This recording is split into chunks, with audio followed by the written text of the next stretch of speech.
In order to resolve the please check your internet connection error on Roblox, you can follow the simple steps. First of all, you need to verify your internet connection.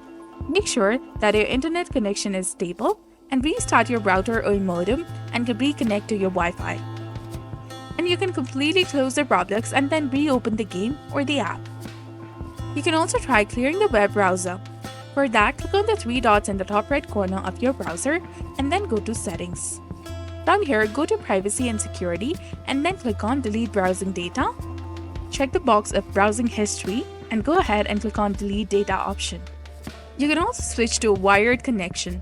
If you're using Wi-Fi, consider switching to a wired connection for better stability. Then disable the firewall or antivirus software. Temporarily turn off any firewall or antivirus programs that may be preventing Roblox from connecting.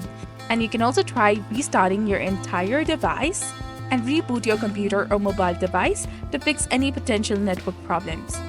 Try checking the Roblox server status as well. You can visit the Roblox status page, that is status.roblox.com, and hit enter in your keyboard to see if there are any server issues. Last but not least, try updating the Roblox and your browser.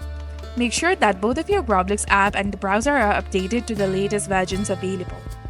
And if the problem continues, please reach out to the Roblox support for additional help. So this was all about it. If you found this guide helpful, please like, share, and subscribe. Thanks for watching.